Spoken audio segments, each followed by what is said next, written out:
Assalamualaikum warahmatullahi wabarakatuh. Yang terhormat dosen sistem rantai pasok Ibu Dewiana STMT. Yang saya hormati teman-teman teknik industri.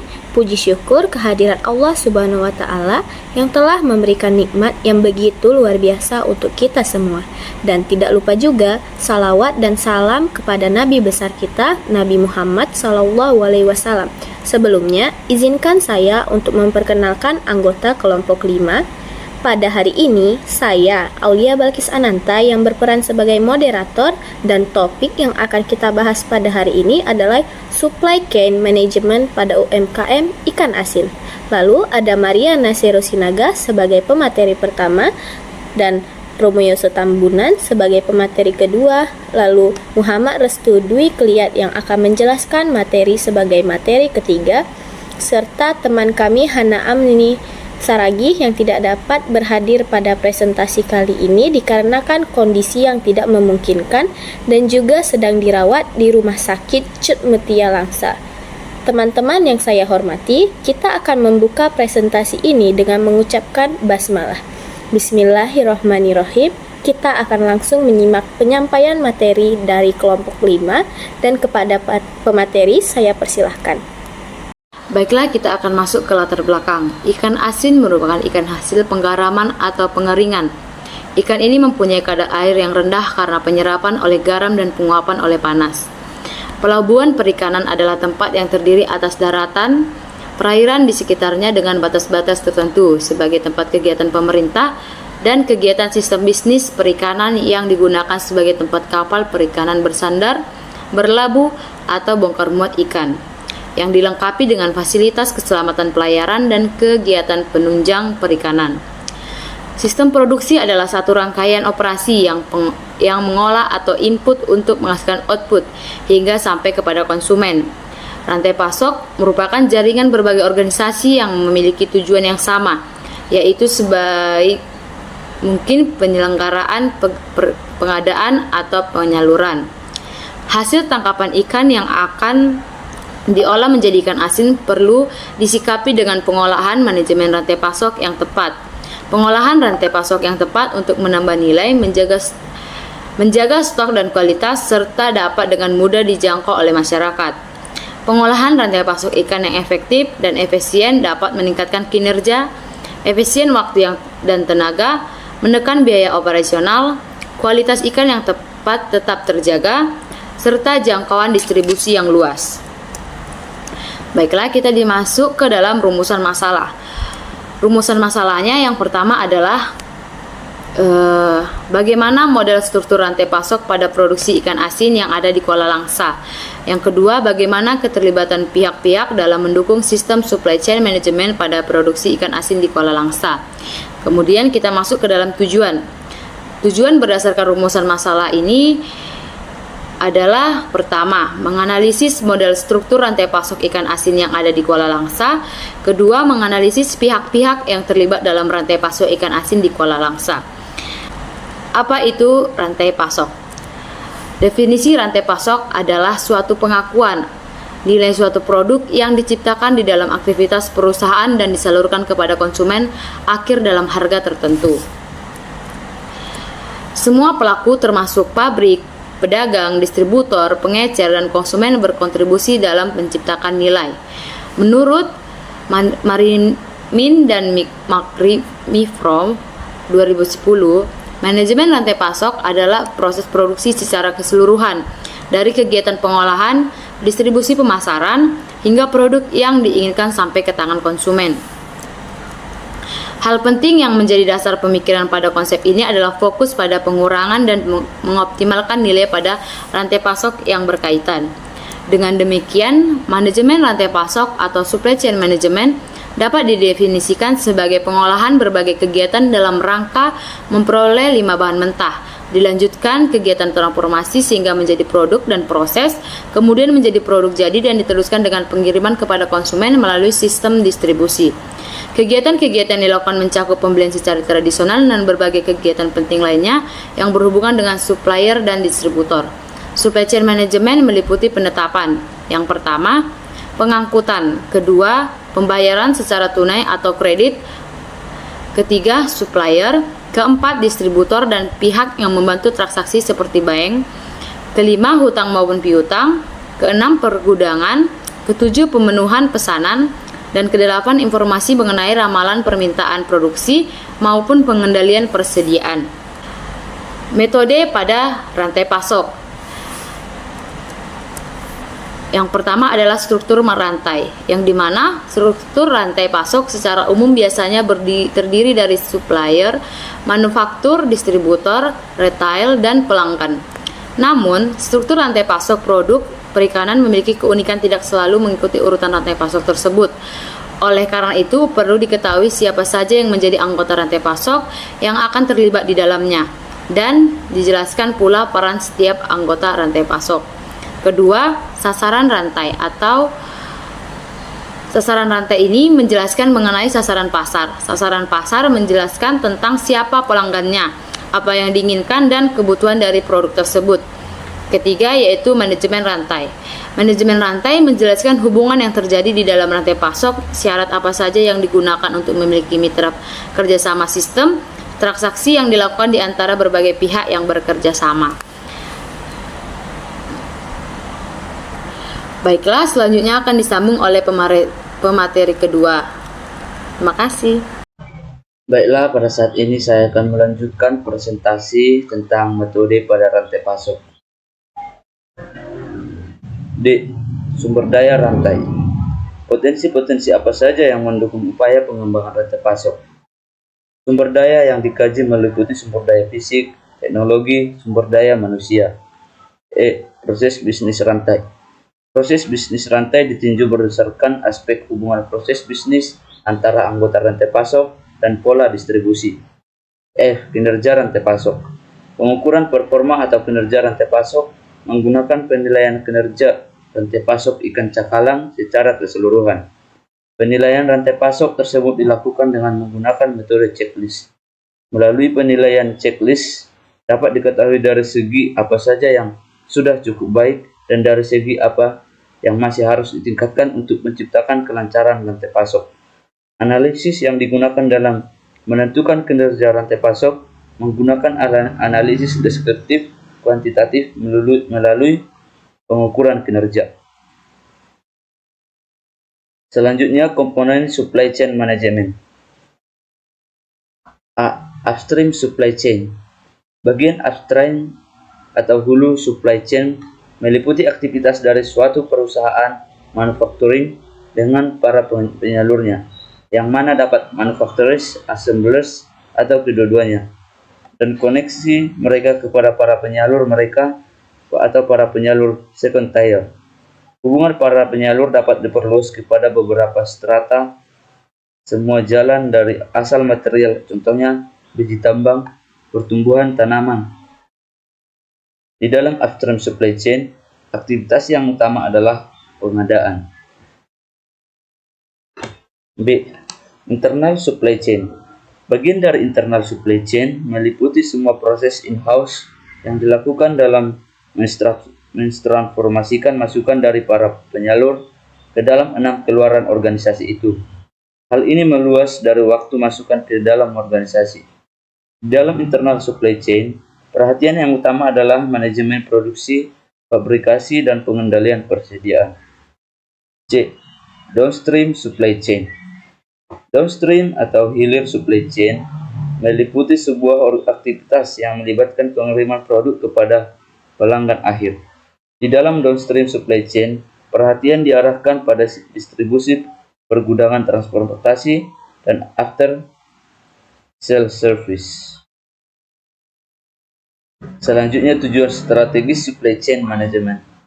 Dalam mengelola rantai pasokan memerlukan suatu proses, yaitu proses perencanaan, pelaksanaan, dan pengendalian operasi rantai pasokan. Tujuan manajemen rantai pasok adalah dengan menyelaraskan permintaan dan penawaran seefektif dan seefisien mungkin. Masalah-masalah utama dalam rantai pasok terkait dengan: 1. Menentukan tingkat outsourcing yang tepat.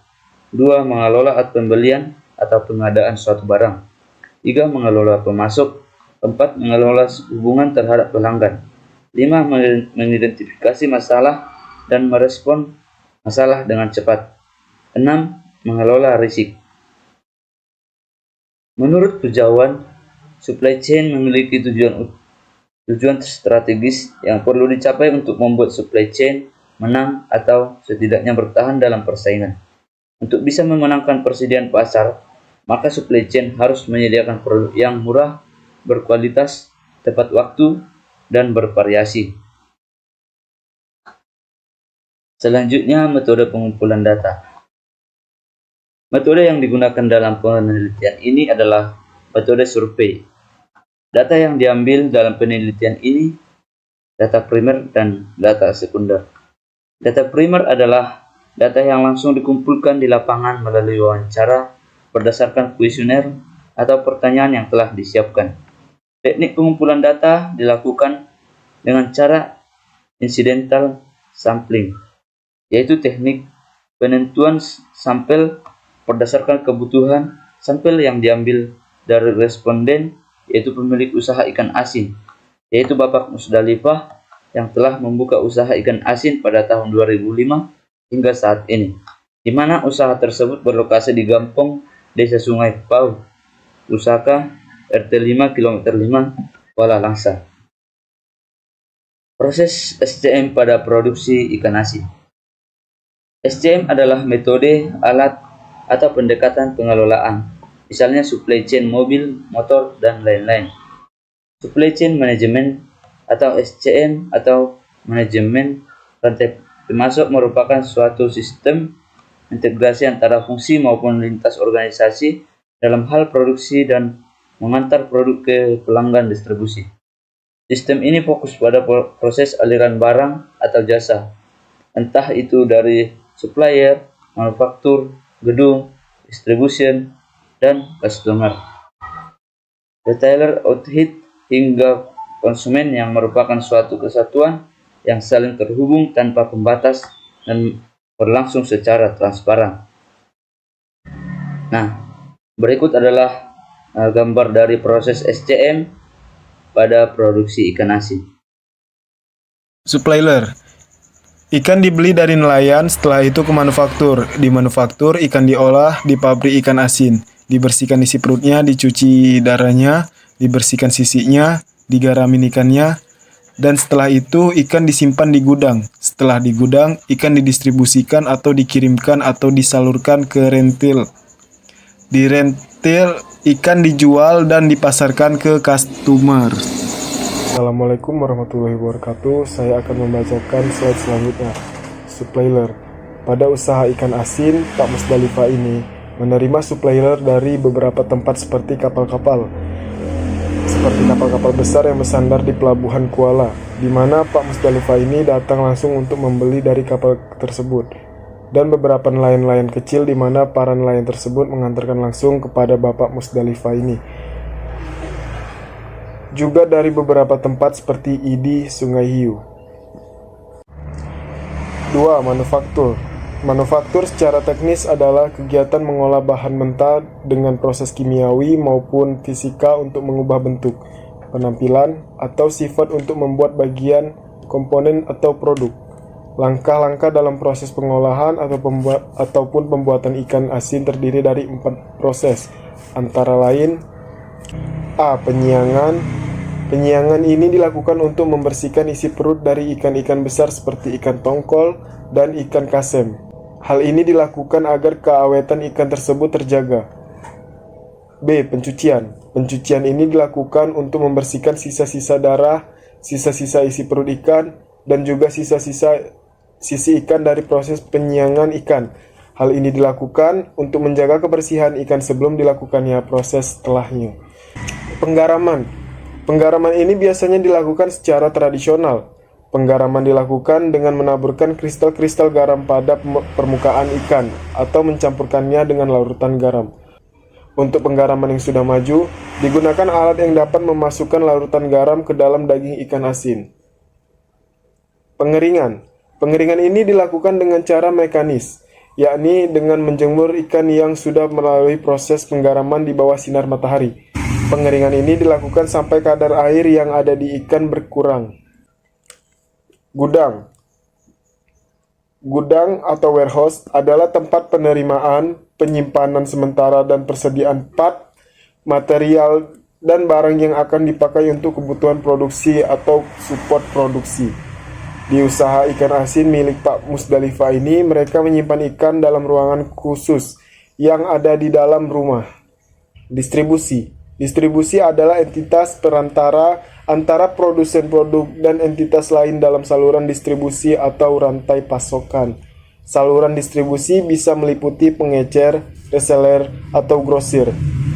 Di usaha ini, Pak Musdalifah melakukan pengiriman atau pemasaran ke berbagai tempat seperti Aceh, Melabo, Pekanbaru, Kuala Simpang, Sumut, dan Stabat, Tanjung Pura. Rentai outlet. Rentai outlet adalah bisnis yang melibatkan penjualan barang atau jasa kepada konsumen dalam jumlah satuan atau eceran. Konsumen yang membeli produk atau jasa secara eceran ini bertujuan untuk mengonsumsinya atau menggunakannya secara pribadi dan tidak menjualnya kembali. Di usaha ini dalam pemasaran dilakukan langsung oleh Pak Musdalifah dengan cara adanya pesanan melalui via telepon atau memiliki alamat yang jelas dengan melakukannya pembayaran di awal atau secara langsung. Untuk pedagang kecil, mereka melakukan pemesanan produk ke tempat penjual dan melakukan pembayaran secara langsung. Nah, untuk faktor-faktor permasalahan dalam usaha ikan asin ialah dalam menjalankan usaha ikan asin ini, Pak Musdalifah mengalami beberapa hambatan dalam usahanya, yaitu adanya peningkatan bahan baku seperti garam, sehingga pemasaran ikan asin semakin meningkat. Menurunnya permintaan pasar dikarenakan pada saat ini masyarakat sudah dapat memproduksi ikan asin secara mandiri. Kurangnya modal karena menunggaknya pembayaran seller-seller kepada distributor. Dan penurun produksi yang diakibatkan kalahnya harga saing di pasaran. Untuk jenis-jenis ikan yang dipakai pada produksi ikan asin ialah 1. Ikan talang-talang, 2. Ikan gabus, 3. Ikan kepala batu, 4. Ikan perak, 5. Ikan tamban, 6. Ikan petek, 7. Ikan puput. Dari serangkaian kegiatan penelitian yang telah kami lakukan dengan menggunakan data hasil penelitian, maka kami menyimpulkan bahwasannya yang pertama, kegiatan produksi tak lepas dari faktor-faktor yang mempengaruhinya. Demikian juga halnya dengan faktor-faktor produksi atau modal, bahan baku, keterampilan, tenaga kerja, dan pemasaran. Yang kedua, jumlah produksi tiap minggunya tidaklah tetap. Setiap unit pengolahan ikan asin menghasilkan jumlah produksi berbeda. Hal ini disebabkan pengolahan ikan asin bergantung pada jumlah ikan segar yang didapat nelayan dan modal usaha yang dimiliki. Lalu yang terakhir, dalam perkembangannya, pemilik pengolahan ikan asin tak lepas dari kendala-kendala yang dihadapinya, yaitu bahan baku yang sulit didapat dan kesulitan dalam hal modal. Dan tentu kami berharap pemerintah setempat harus lebih mempromosikan ikan asin, bukan hanya di luar kabupaten, melainkan di luar provinsi atau mancanegara. Lalu, maju mundurnya industri pengolahan ikan asin di Kuala Langsa lebih tergantung pada modal dan bahan baku. Maka, pemerintah setempat harus mengalokasikan dana tersendiri untuk membantu pemilik pengolahan ikan asin dan mendistribusikan ikan segar sebagai bahan baku dari luar daerah jika Desa Hajoran kekurangan bahan baku. Terima kasih atas atensinya teman-teman. Sampai jumpa di diskusi selanjutnya. Assalamualaikum warahmatullahi wabarakatuh.